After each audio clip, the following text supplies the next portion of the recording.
Welcome to She Blaze, where we're bringing you cannabis culture from a woman's point of view. And as always, here to elevate the cannabis industry. I'm one of your hosts, Ice Dawson, cannabis socialite. And I am Dashita Dawson, the weed head. Hi, sis. Hey, sis. Hey, sis. Hey, sis. On today's episode of She Blaze, Biden-Harris administration announces their new nominee for DEA. Pepsi has a new energy drink with infused hemp.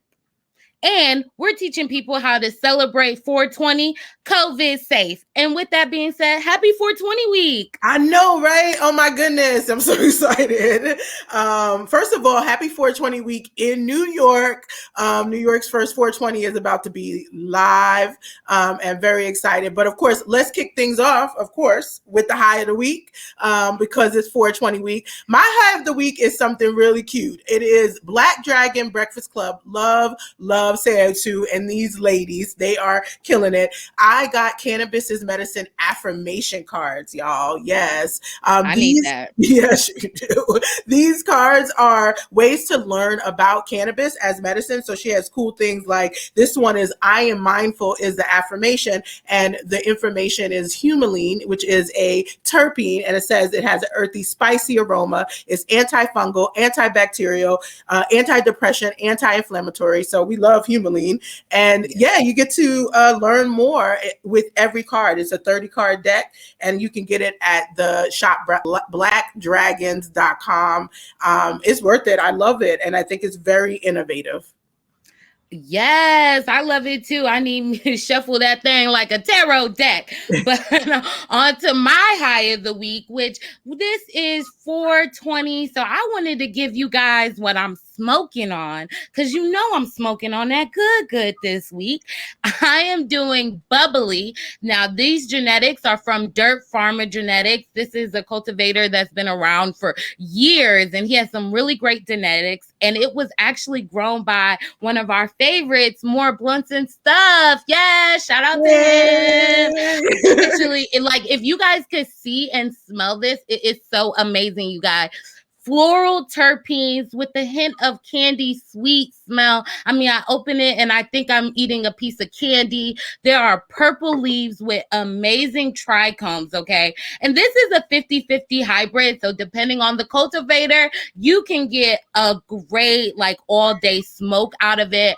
I love it. And I am flying high on that all week. I love that. You know, I had to get some bubbly dirt as well. From Dirt Farmers. I'm definitely, one thing I will say is I'm excited about how much we can share with our hometown on preparation for home grow. Home grow for medical cannabis patients is going to be starting in 6 months from the time that the bill was signed, which was March 31st. And so you got to go get your medical cannabis card so you can start picking up your genetics, starting doing some things so you can find new ways to, access your cannabis. I love that. Yes, and I am super excited. We're going to keep this episode short and cute like me because it is 420 week and we have a bunch of things going on today, tomorrow, and for the rest of the week, really the month, I feel like. It's National Cannabis Awareness Month, but that's what it is. Right. And for us, it's like Black History Month. It's every month we, making cannabis aware to y'all people. Okay. And now it seems like it's a catching rolling train at this point. So I'm super excited about that. And I'm even more excited to get into this first hot topic. All right, let's do it. Yes. And so, I am a politic queen, and Joe Biden administration has announced their pick for the drug enforcement nominee. Now, this is a big deal to us. And this is why we was nervous during the election, because we don't necessarily see red or blue. We see cannabis. And so the nominee is the former New Jersey Attorney General Ann Milgram. Now, She hasn't been on the scene for a bit, you guys. She was a attorney general for New Jersey under Chris Christie in the late 2000s. And so she's been off the scene. I'm wondering why her? Why her? She has not been on the record to say anything about cannabis in years. The only record that we have on her speaking about cannabis is when she had the first iteration of their medical marijuana program, and she called it workable. Now, you know, I know, we all know that was a real hard workable bill. Yeah, no, I mean, listen, we still are very confused about where the Biden-Harris administration really sits as far as cannabis legalization is concerned. There's an interest in decriminalization. I would say sometimes you got to let the record speak for itself. Let the record speak for itself. If she's not saying anything, then what we maybe need to highlight is what was New Jersey doing during the time that she was the attorney general. And New Jersey was coming in number 3 for arresting people for cannabis possession, and largely people of color. So she's part of that history. She needs to understand how her actions need to be repaired, and how she will do that as the head of a DEA. I'm confused. We reported last season about the DEA. We did a deep dive, right? And they have a program for cannabis eradication and suppression, right? That they're spending millions of dollars still. It was something that was founded in the 70s. It got to all 50 states by the 80s, and still California is one of their number 1 states to watch. So when we say that this is an important appointment for cannabis, is not to be understated, because that entire department, or that entire agency, was founded primarily to enforce the Controlled Substances Act of 1970. So listen, she's going to have to show something different. And I think that is seeing a little bit more DEA understanding about cannabis legalization, and less spend on eradication and suppression. Absolutely. And with our deep dive, we know that the DEA is in control of the scheduling of different drugs. So, I love to hear everybody's thoughts on, should we be nervous, or should we, stop and see what she says? And this has been a trend in this new administration. Let's be clear here.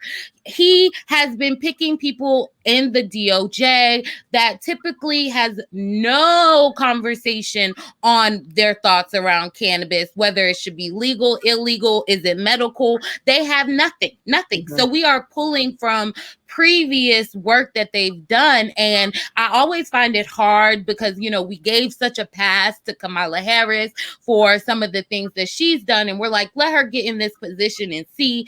So that's where I'm trying to be with Ann Milgram, as far as I'm really trying to be optimistic, which is hard for me, around what her stance will be. Because honestly, if she deschedules cannabis, sis, you invited to the cookout, you invited to the cannabis fest. Is that the responsibility of the DEA, the descheduling part? Yes. Right. And so that's the thing. She would have to shut down a multi-million-dollar business unit for them now, which is the program of eradication and suppression.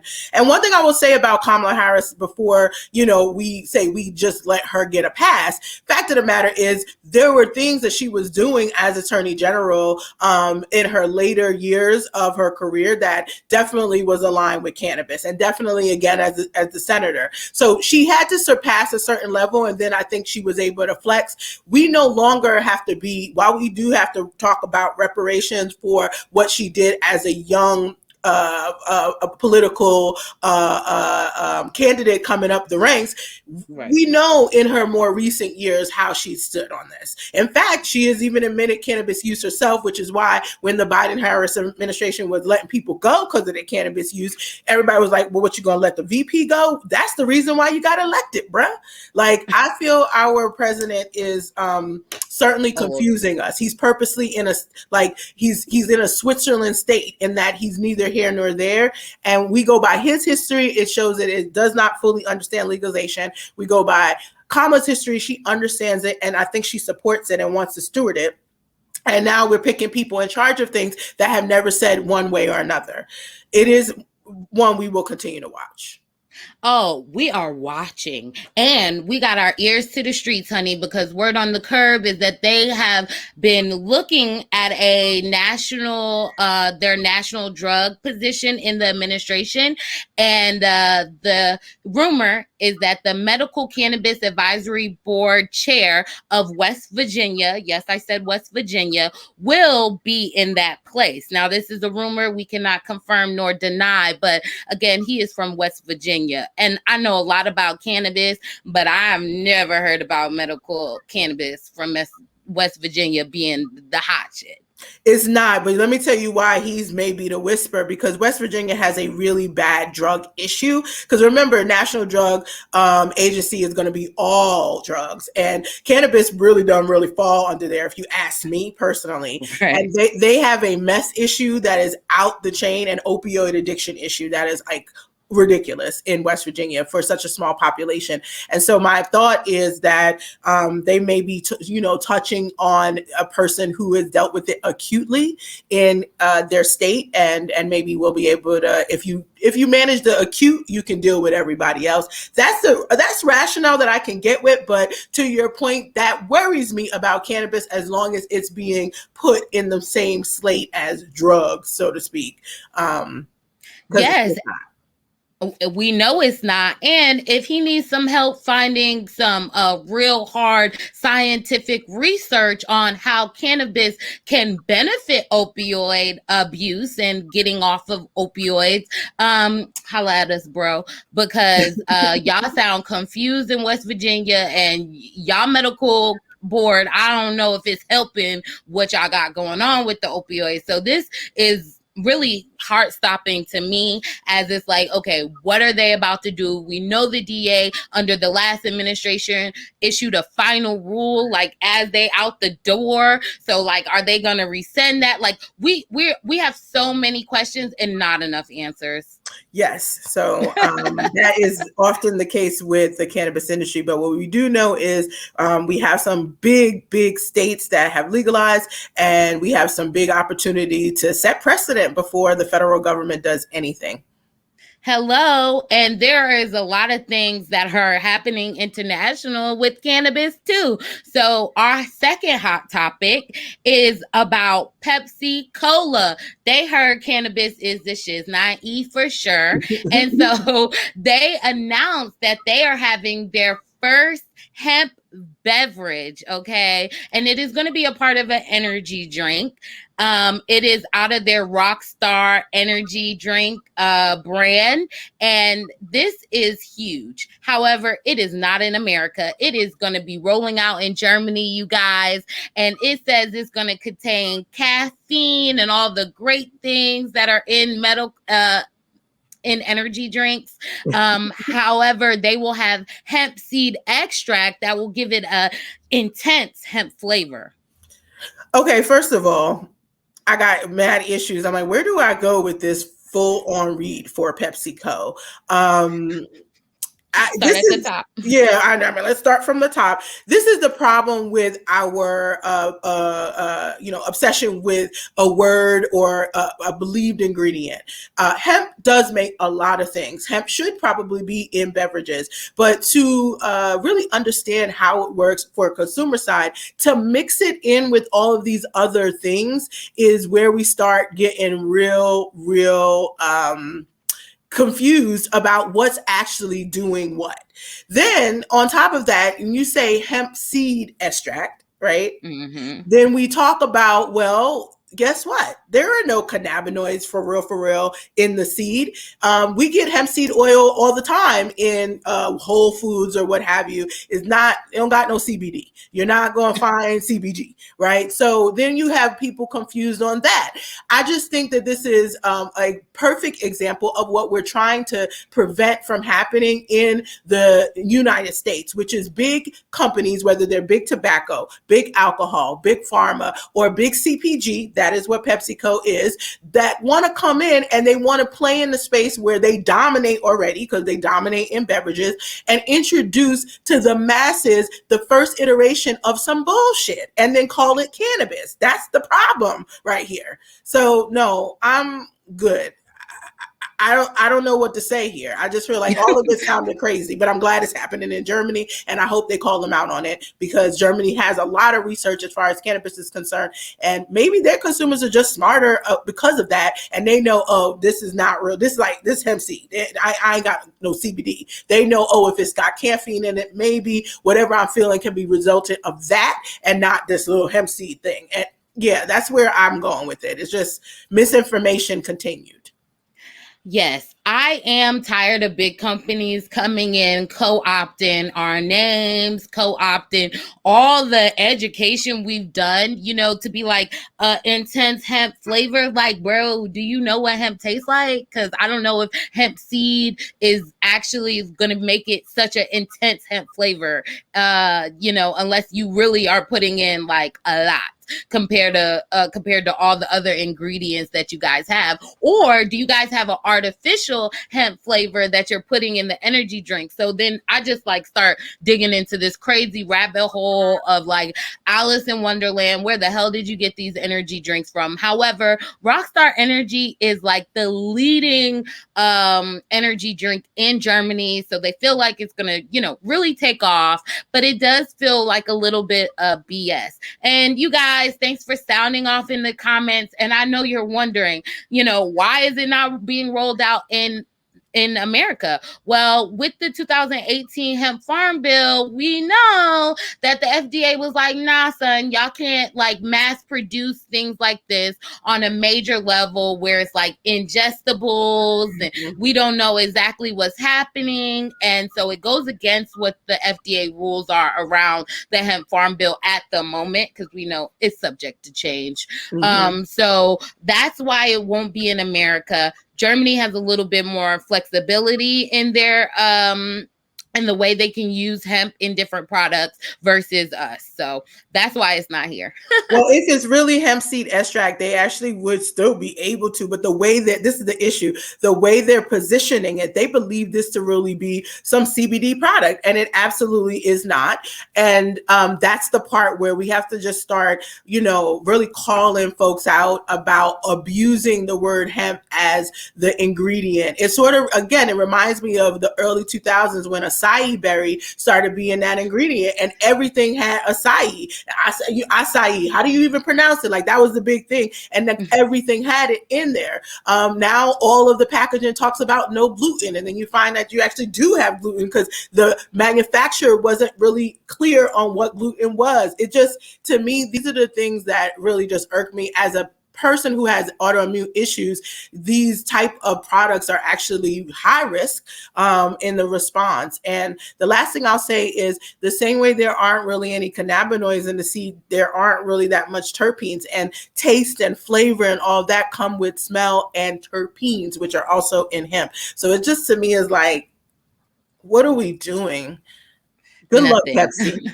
Nothing but trying to get us to buy more of their energy drink. That's all they're doing. Yes. And the reason why they really want to cash out on this cannabis train, we'll explain the hot topic number 3. And we're taking you guys all the way to Illinois because they did a huge milestone, you guys. Everyone is preferring cannabis over alcohol. Now, this is a huge deal, okay? Because with COVID, we know everybody had to pack their families up into their crib and, quarantine together and be in the house pretty much all the time. And it shows that when you're in the house relaxing, you actually going to prefer to consume your cannabis over your alcohol. That is really the tea to me. And so finally, it's revealed this last quarter, for the first time, Illinois tax dollars have surpassed their alcohol tax dollars. Well, we knew that was going to come, and that's why big alcohol for so long were anti-cannabis legalization, and they were lobbying as such.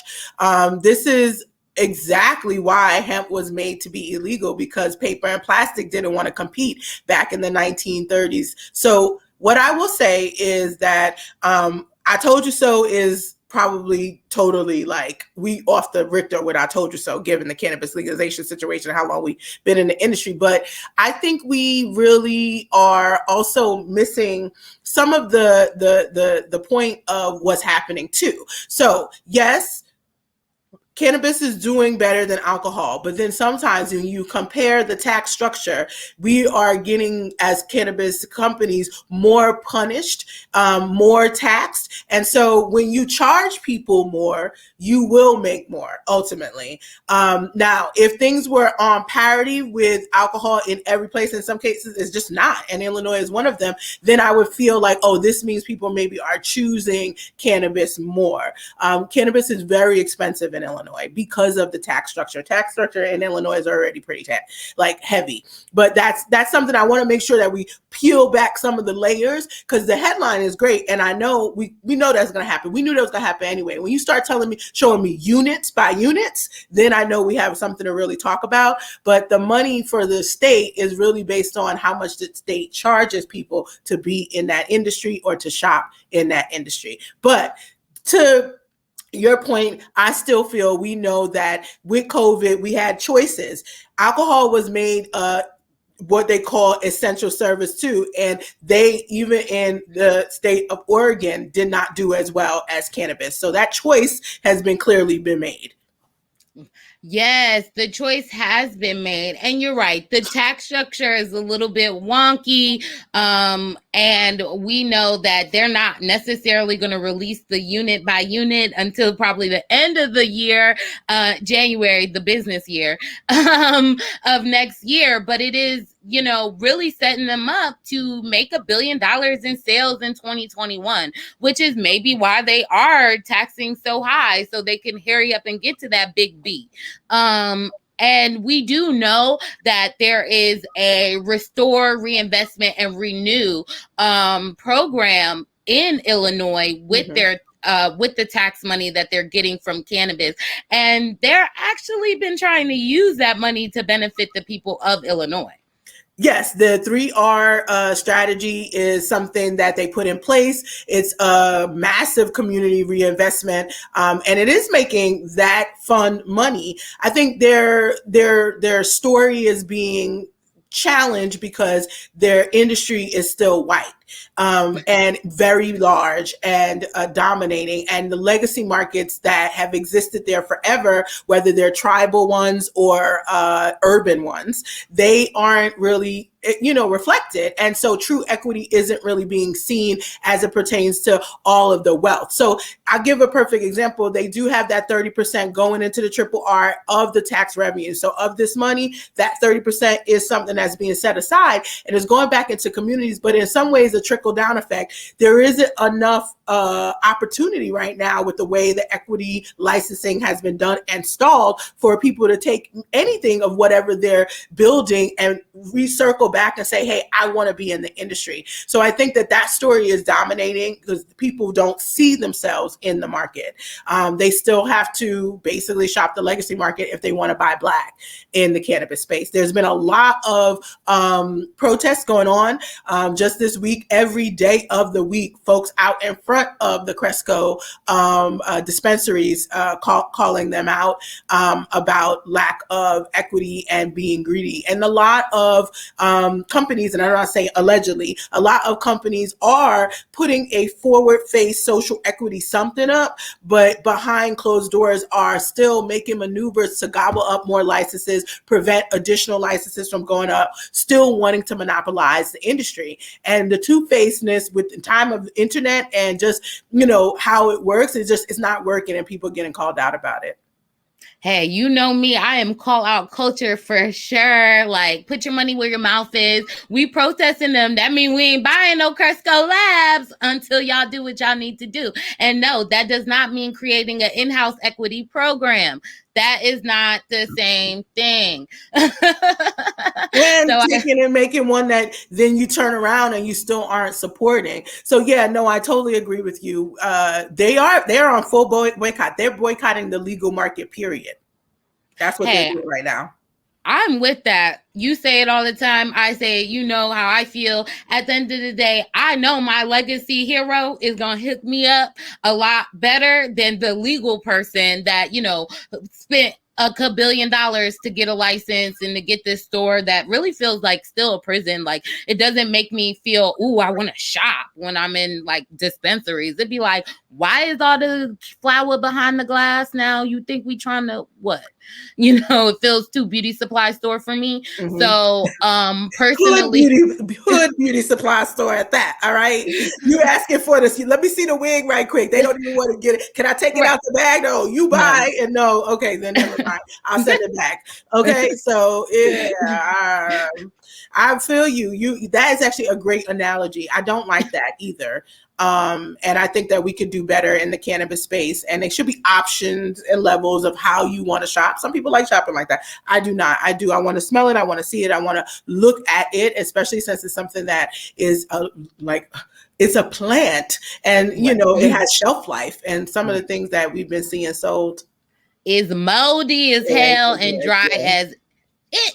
And I mean, some of the synthetics that keep it up to being shelf life is like just terrible. So I do agree with what you're saying on that. And we're still figuring it out, you guys. And that's why we need more people that's like, you know what? We ain't fucking with y'all little legal market thing, monopoly y'all got going on right now in the cannabis industry. And the more we protest and like stand strong against it, the better it will be in the future. And talking about the future and looking at all the things happening in the cannabis industry right now, I want to just have some fun and leave with you guys with some fun stuff, because it is still National Cannabis Awareness Month and it's 420 week and the cities are hot. We got a lot of events going on. Let's just keep it clear. But I'm glad that you were able to just quickly, because there's so much, let's like cut through some of the cool things, because at this point, 420 is happening. More states are actually legal. And there's also COVID though at the same time. So it's sort of like, right. So it's still a little COVID-y. So we're going to give you guys some tips to staying safe during 420 on our amazing holiday. And first, I really, really want to shout out National Cannabis Festival. That's my favorite thing to do during 420. It's like literally all of our family, all of our friends, we've all been to the National Cannabis Festival. I am the queen of like going back every year, since I've been in the industry. My first time going was in 2017, and I promise I've been back ever since. And so what you saying? That's true. Right. Rain, snow, sleet, dry. I've been there. And so they actually did something really, really cool that I want to talk about. So, tonight they are having a Days and Amuse drive-in party. Yes. So as we see that COVID still persists, we are not going to be stopped. Okay. We still want to have our holiday. And so they decided to do kind of like a screen on the green in your car atmosphere. And this drive-in party is a ticketed event, one ticket per vehicle. So really dope, really cool. And you get all kinds of cool goodie bags and accessories when you purchase your ticket. So I just wanted to highlight that, because that's what we mean by, celebrating 420 safely. Like, you know what I'm saying? In the comforts of your own car, but you could still say, oh, hey, you blazing over there kind of thing. So that I love it. And so I had to shout it out. That is genius. And you're right. I mean, when you said it, I thought to myself, our whole family been in that. And we did. We brought the boys too. And it, that year that we did our, what was it? Rest and recharge station or lounge rather. It was awesome. And it was a whole family affair. And then we've been back every year since. So this is a little bit sad to not be able to convene in person. But I love that they were like, bet we still gonna do something, and it's something is going to be safe. And me, wouldn't necessarily have an issue with kicking back in the car as long as the heat's on and have, I'm always cold, so crazy. and having a little movie night.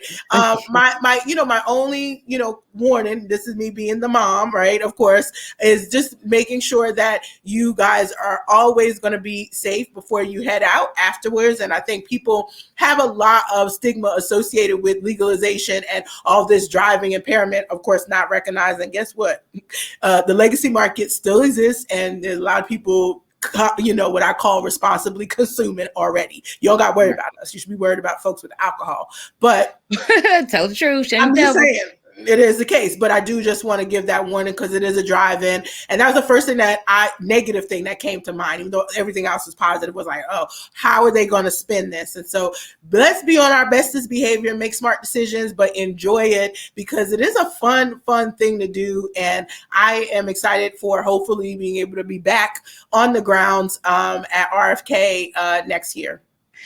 Yes. And I will say that all their accessories and their goodie bags is CBD only. You actually are not getting THC, cannabis, anything. And it's going to be 2 movies being screened. So by the time you spark, because it's like, yeah, we're going to spark. But by the time you spark and then leave, it should be out your system if it was alcohol, technically. And so the first show will be, of course, How High, which is a cult classic. And then another movie is after that. And I actually have never seen this, so don't shame me, you guys. But it's called The Big Lebowski. I have no idea. Okay. It's just one of them silly bro movies, but of course, How High also is a different type of bro movie. I definitely am ready for the version that's a cis movie, right? Like, right. What can we get the Legally Blonde? Can we get Legally Blonde times cannabis? Okay, because as far as I'm concerned, I am more in line with Elwood's than How High. I have no idea. Legally Blonde, I guess we need something. I mean, I wouldn't say Legally Blonde, obviously, but I do think there is a time where there's girls trip. They did a little bit of cannabis, but then they went on something way left. Once they put the green thing in the drink, it was like, all right, now we are totally taking it off the realm. But I'm definitely very eager to see a cannabis related comedy with a women's ensemble for sure. We'll see. I hope they don't have us being so silly. I think there needs to be a little bit more, like, at least with How High, like, they were silly, but like they had a plan, so I need us not to be silly, and I need us to like smoke, be silly, but have a plan. So I am curious how we would even spin that. But listen, if y'all need some extras, She Blaze is here to help y'all out with some ideas. Right. We're all women. So yes. We're all sisters. We're all women. So, we know how to be silly with cannabis and still get some shit done. Hey. Yes. And so some of the consumption things will be happening during this weekend. And, we know that people are starting to go out a little bit more. People are still starting to gather in small groups, and they're going to want to consume. So here are cannabis socialites ideas to help you guys consume safely.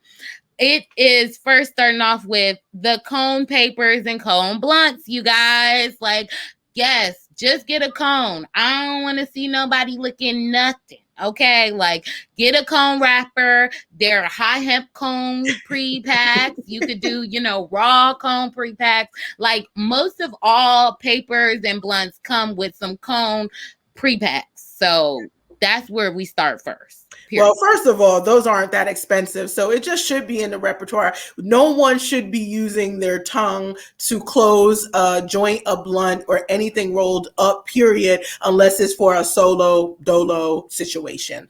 If you plan on sharing and there needs to, or other people, you're rolling for someone else, you need to have a different way to do it, and the cones are absolutely. I chuckle because, I don't use any paper at all or any of that, but I just think it's interesting because that's absolutely so true. I'm sure people are probably like, dang, well, how do we do that? Because immediately I think, no.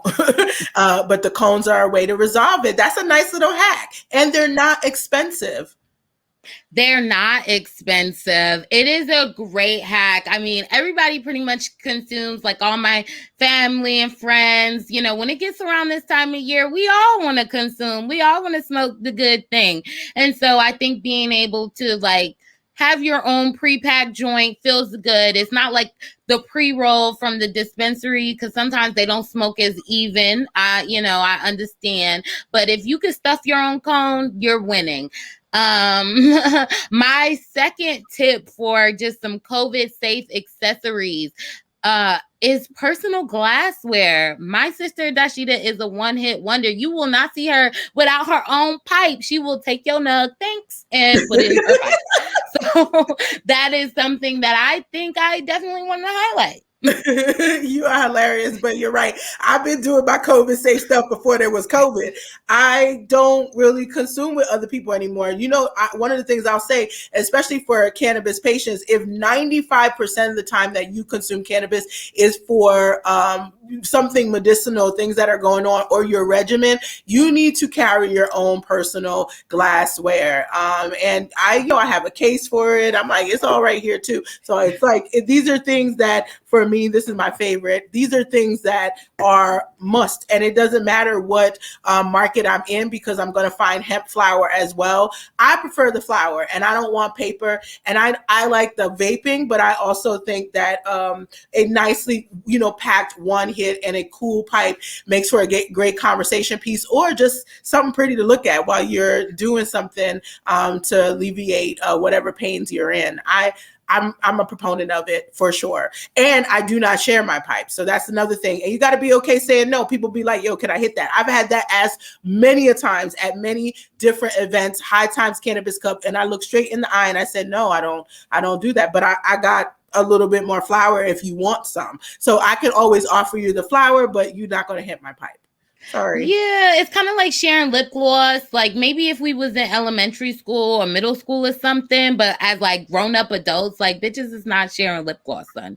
You know what I'm saying? So it's like I don't really want to share the pipe with you. But I will say you do consume you consume with us, but you don't be like, let me hit your joint. So I think, we got to get better about understanding our cannabis cultural lines now. Because it's like, just because they're not necessarily in the rotation, but they're here and they smoke, that's still in the rotation. Okay. Absolutely, you're right. And I think that's the way people need to be setting up these little parties. And if I was going to be doing anything, shout out to Dag Duchess, who's coming to see me in Brooklyn. But it's going to be on individuals.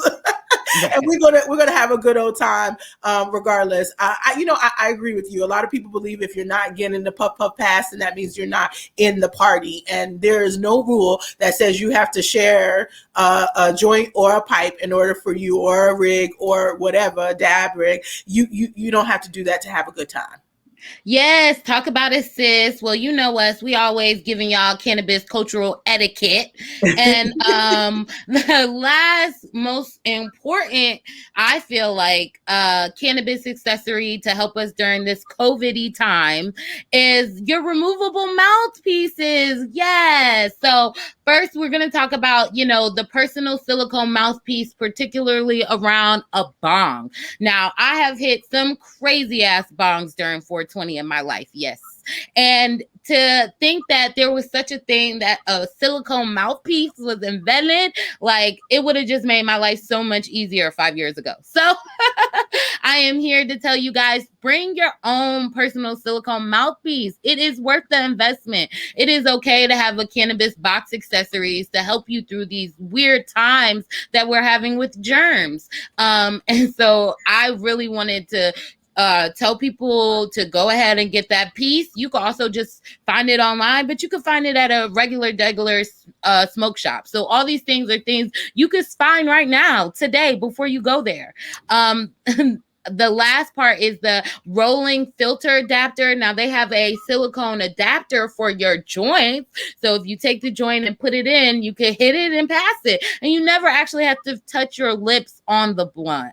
Listen, that is a game changer too, because again, we're not trying to kill the culture, but we also don't want the culture killed by COVID. And these are things that are not really just only because of COVID. This is just general good hygiene and personal care practices, right? And unless it's your family, your child, and even then, I mean, my son is not trying to eat off of my plate like that. If I already took a bite of the chicken, that's off limits. All the rest of the ones I didn't touch, perhaps he might steal that. But I think that's the whole point is that nobody's really doing that as much. And so it's, again, not to kill the culture, but to keep the culture alive during really, really trying times as far as health. But it is a good health practice to begin with. I really like that idea of being able to have the blunt or the joint filter, because that is something that, alleviates having to roll multiple or getting the, packet of the pre-roll. Some people really don't like that. They do like rolling one big fatty and then having a thing. Now, what we'll have to do is we'd have to invent one for Duchess's OOs, right? Because we would need a really, really big filter in order for that. Well, remember, she actually was the first person to teach me a hand technique that you will never have to put your mouth on her joint, okay, on her OO. And it goes like this, and you basically hold it like a trism and you pull it in. So there are different ways to smoke a joint, okay, you guys, without putting your lips on there. Because there's been a few times where I looked at people's lips and I'm like, no, baby, no, baby, no. And, just in case you guys are not necessarily in the most legal state, so y'all not really trying to be on these streets like that, or maybe you're just still quarantining, there are things you could do at home that are DIY that still will allow you to celebrate 420 in the right way. So we always talk about it. Ardent, it decarboxylator, just invest. It's worth it. You get these at home, especially in these weird markets where it's not legal. Y'all get these homegrown edibles. Y'all don't even know who do what. Nah, you can make that shit yourself. Just invest in your Ardent Nova or Ardent FX and you could do it.